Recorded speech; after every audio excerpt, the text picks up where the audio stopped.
Okay, it's another gloriously sunny day, a beautiful sunny October day, so I don't know, global warming, not that bad, is it? Yeah, but anyway, marvellous blue sky, you know, must be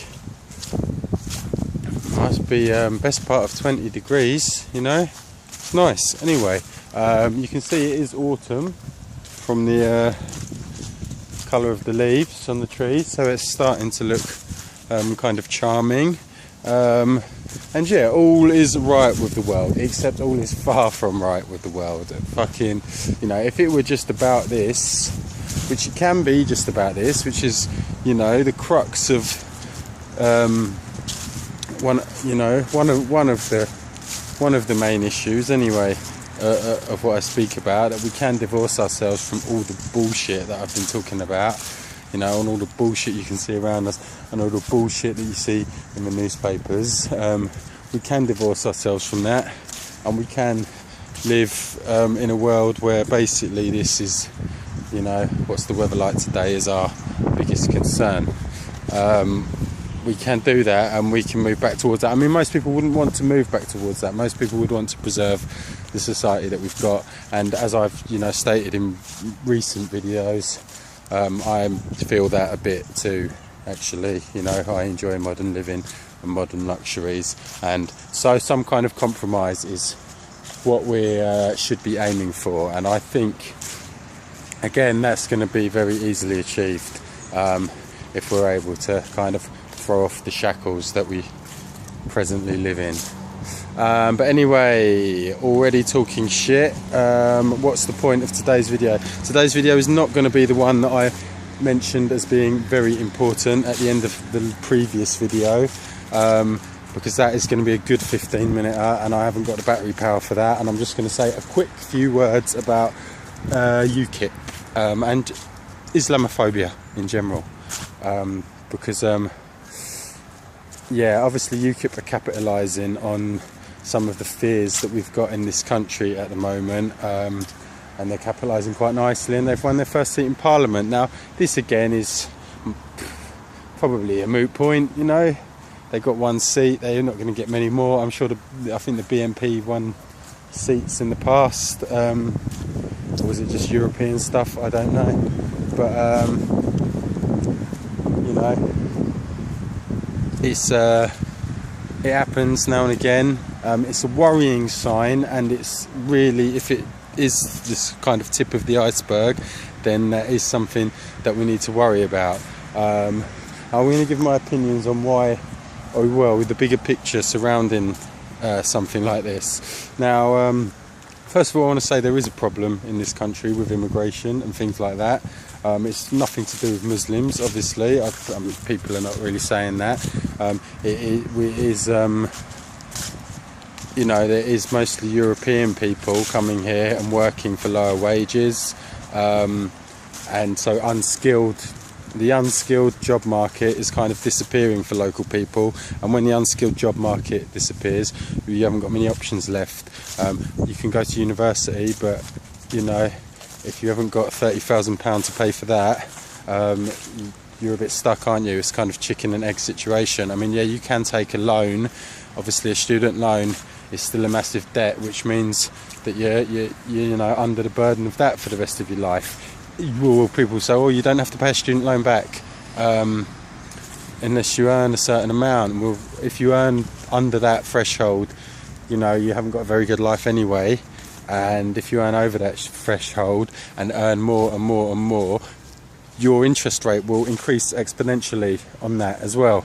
So, you know, it's not really a good situation for anyone to be in, you know, and when considering we could just have free education.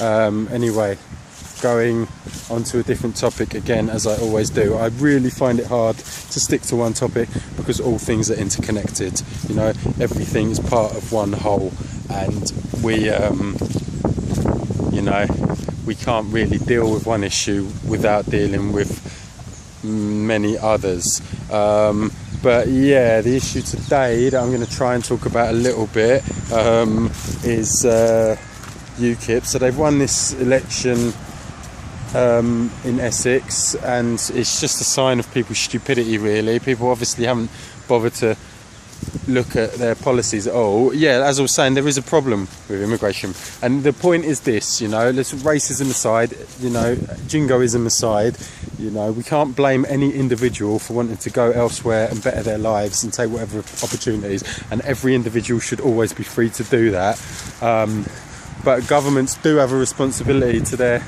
population, their existing population and their native population, and there's got to be some kind of limit on people that can enter the country just purely because of logistics. You know, there's too many people in this country's not big enough. You know, we got like what, 60-70 million people, and it's too many, you know, and that's the reason why. And it's not to do with what they're from or what their religion is or what colour it is. It's just like there's too many people in this country and there's not enough jobs, and it's going to get worse and worse, and it's going to turn into a third world country. And believe me when I say that, because I've been to third world countries, kind of developing countries, you know, I've been there and I've seen what happens, and this country's going to be just like that, where there's a small ruling class living in their luxury apartments or their countryside mansions doing whatever they want.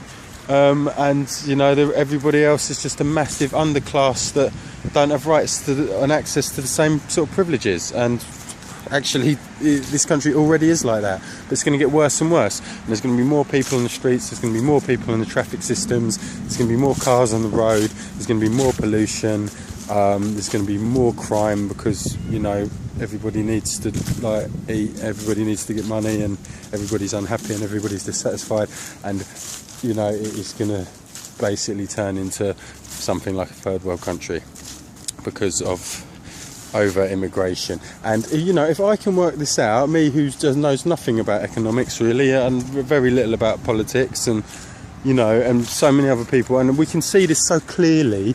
Don't you think that the government know this? Don't you think that the government realise this? And don't you think that it's all part of the master plan? Because the only people they care about are themselves and their business partners and their benefactors and whatever you want to call it. That's all they give a fuck about. And it's a situation that's been engineered year upon year upon year. And they bring in, you know, international students that pay high prices and push the prices of everything else up for everyone else, and they bring in migrant workers that work for low wages and increase the profits for, you know, the business classes, shall we say, and you know, everybody else gets fucked in the arse. And so for these reasons, I can understand why people start turning towards things like UKIP or EDL, you know, but obviously people don't realise that a party like UKIP, to be like very, very quite specific about them, and again, I'm no expert on their policies. A party like UKIP, their policies are even worse than like the Conservative Party. You know, overall, they might, you know, promise stricter immigration and things like that. And now David Cameron's turning around and saying, "Oh yeah, no, we're going to give you stricter immigration. You know, we're going to give you what you want," sort of thing. So one way or the other, you know, that is going to happen. But the point is, you know, if you look at UKIP's attitude to, you know, privatisation of the health service and things like that, privatisation of, you know, the public transport, and, you know, basically privatisation of everything, and taxation, you know, where they're talking basically about lowering taxes for the very rich and increasing taxes, you know, for the kind of middle ground. It's one of them, you know, all policies suit some people and they don't suit other people, and you can't please all the people all the time. But, you know, look into, if you're thinking about voting for UKIP, I would say look into their policy, all their policies, very carefully, and you'll probably realise that they're actually going to be like ultra conservatives Mark II. If you don't like what the Tory party are doing to this country, you're certainly not going to like what UKIP are doing. And but this is the, you know, another point. So I can't just stay on one subject. I can't do it because they're all connected. The point is, Labour are not much different. Liberal Democrats have shown themselves to be the biggest fucking wankers of all of them, because they've just gone, right, whatever the Tories say now, just to have their little bit of power, you know. So they're a joke. They could drop down to the lowest party. I would say like the Green Party look all right actually, but who knows what would happen if they actually did get any power? What if things would change? So yeah, back to the notion of not voting for anyone, of walking in there and spoiling your vote next year. That's going to be a good thing to do, I think, because it will make some kind of statement. Will it have any effect? I don't know. Can we really have an effect? Can we beat the system? Maybe not.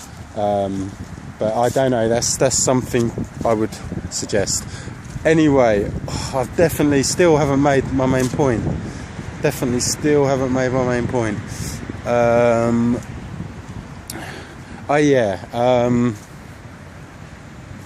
So yeah, UKIP are now slipping in. Probably they're not. Probably it's a flash in the pan, But I understand why people feel this way, and I think it's a situation that has been engineered. Russell Brand said something quite good yesterday. Actually, it was his newest video.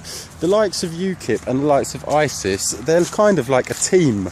The more people support UKIP and the more people look at life in that way, the more people are going to become disaffected and turn to radical organisations like ISIS. And the more people join radical organisations like ISIS and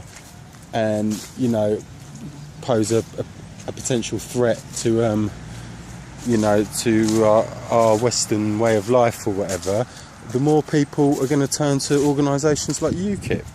So they kind of do quite nicely as a team, and they work on each other's behalf. And again, me being very conspiratorially minded, I think that's intentional as well, and that's all part of the grand design.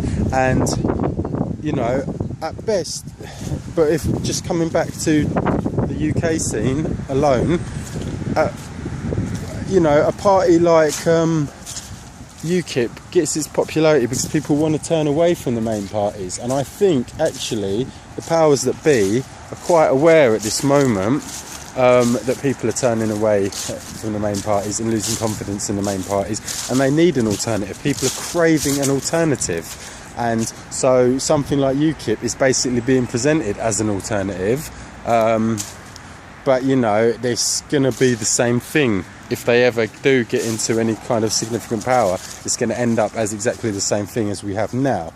And the same goes for Labour and the Lib Dems, and they're all the same. They're all singing from the same hymn sheet. They all work for the same people.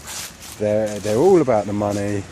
That's all any of them give a shit about, and making the situation better for themselves. They don't care about government. They don't care about true governing, principles. They don't. All they want is I'm being attacked by a little dog. All right, little dog. He's run away again now. They don't know. They don't give a shit about you. The purpose of government has become an exercise in profiteering when it should have been, and it should be an exercise in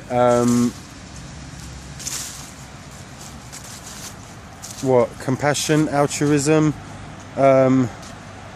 support. The support of the nation. It should be for the greater good. Anyway, is what I'm trying to say.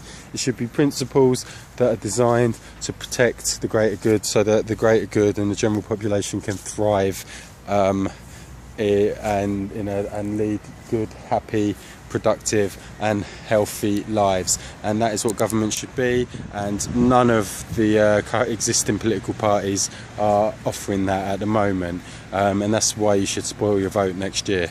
But anyway, that's a little comment on something. I don't know what I was talking about really. I did UKIP. I didn't get onto Islamophobia.